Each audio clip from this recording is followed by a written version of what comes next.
Bạn có ước mơ không?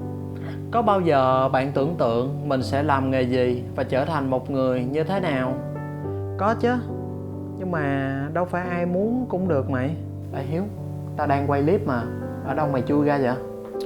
Bình tĩnh, bình tĩnh. Ở đâu chui ra không quan trọng. Để tao nói cho mày nghe nè. Ước mơ thì hầu như ai cũng có, nhưng mà chưa chắc ai cũng có thể sống được với ước mơ của mình. Ủa mắc mớ gì? Ước mơ của mình mà, mình thích thì mình làm thôi, có gì đâu mà không được.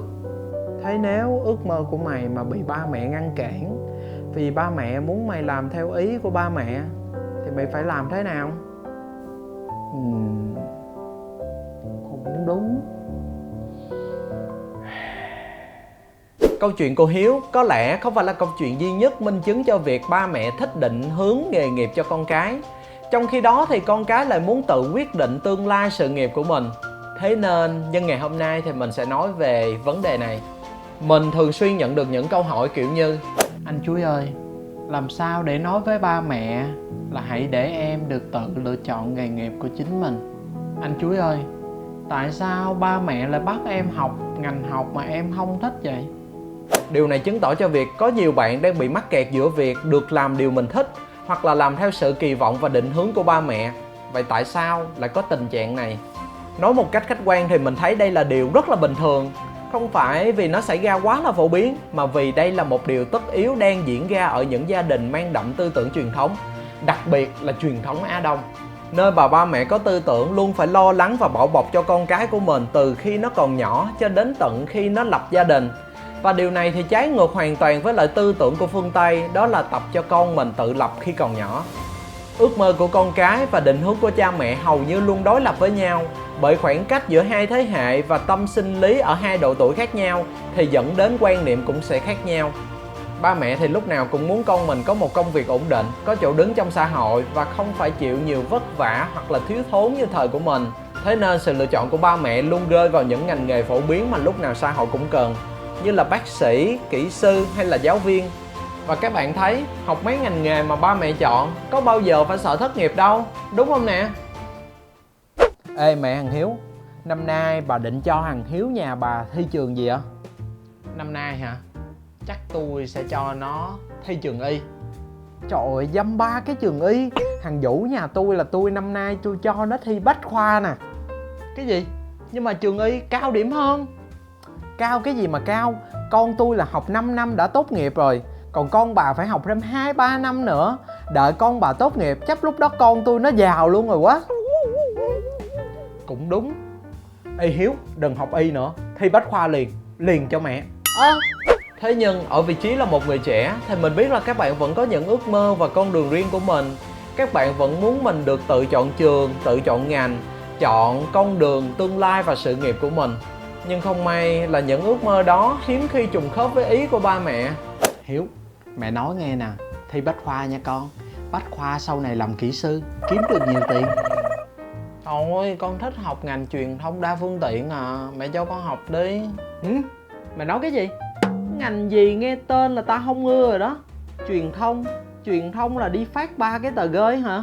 Còn đa phương tiện là vừa đi xe đạp vừa đi xe máy hả? Bỏ ngay cái ý định đó nghe chưa? Không là tao cho mày đi hốt cứt bò. Và thế là toang, mâu thuẫn nảy ra giữa ba mẹ và con cái. Dù không ai nói ra nhưng mà mỗi bên vẫn tự quy định là mình đúng, và bên còn lại thật là cố chấp vì đã không chịu hiểu mình. Trời ơi cái thằng Hiếu, ông coi con của ông kìa, bây giờ nói một câu là ở cãi tôi một câu. Bà này ngộ ha. Lúc nó ngoan thì bà kêu là con bà, còn lúc nó hư thì bà kêu là con tôi. Ngộ lạ lùng nha. Thôi có gì đâu, bình tĩnh mà nói chuyện với nó xem. Ngồi xuống ăn miếng bánh uống miếng nước, không có chuyện gì là không giải quyết được á. Trời ơi nói cái gì mà nói, trứng mà đòi khôn hơn vịt. Tôi sống chừng này tuổi, chẳng lẽ không khôn hơn nó sao mà nó cãi tôi. Tình huống ở trên là tâm trạng của ba mẹ khi các bạn tự quyết định làm theo sở thích. Còn tình huống ở dưới đây chắc chắn là suy nghĩ của các bạn lúc bấy giờ. Hiếu, trời ơi mày về nhà đi, mày ở đây được 3 ngày rồi đó. Bộ mày muốn ở đây hoài sao? Thôi tao không về đâu, chừng nào mẹ tao năn nỉ rồi tao mới về. thì mày thử về nói chuyện rồi thuyết phục mẹ mày xem sao. Chứ ở đây hoài đâu phải là cách đâu. Trời ơi, nói gì mà nói, không nói gì hết á. Mẹ tao không có biết cái gì mà tối ngày cứ bắt theo ý mẹ tao hoài à. Bộ muốn tao sống khổ hay sao? Mặc dù là suy nghĩ của ba mẹ và con cái có phần hơi khác nhau, nhưng mà nếu xét về mục đích của cả hai bên thì hai bên đều có một mục đích chung là muốn tương lai của con cái, tức là tương lai của mình nè, sau này sẽ có một cuộc sống ấm no và hạnh phúc. Nhưng chỉ vì cả hai bên không chịu ngồi xuống nói chuyện với nhau nên đã nảy sinh rất là nhiều vấn đề. Và để giải quyết cho chuyện này thì rất là đơn giản. Các bạn chỉ cần gạt bỏ suy nghĩ của mình, những thứ mà bạn không bằng lòng về ba mẹ. Tiếp theo đó là ngồi xuống nói chuyện thẳng thắn với ba mẹ về ước mơ và công việc của mình. Làm sao để ba mẹ có thể hiểu rõ bạn đang có một định hướng rõ ràng về việc bạn quyết tâm theo đuổi đam mê và mục tiêu đó tới cùng. Thì chắc chắn thế nào ba mẹ cũng cho các bạn làm thôi. Bởi vì thứ mà ba mẹ cần chưa chắc là việc các bạn làm theo ý họ, mà thứ ba mẹ cần ở đây là có thể nhìn thấy bạn thật sự đủ trưởng thành để có thể tự chịu trách nhiệm về cuộc đời của mình.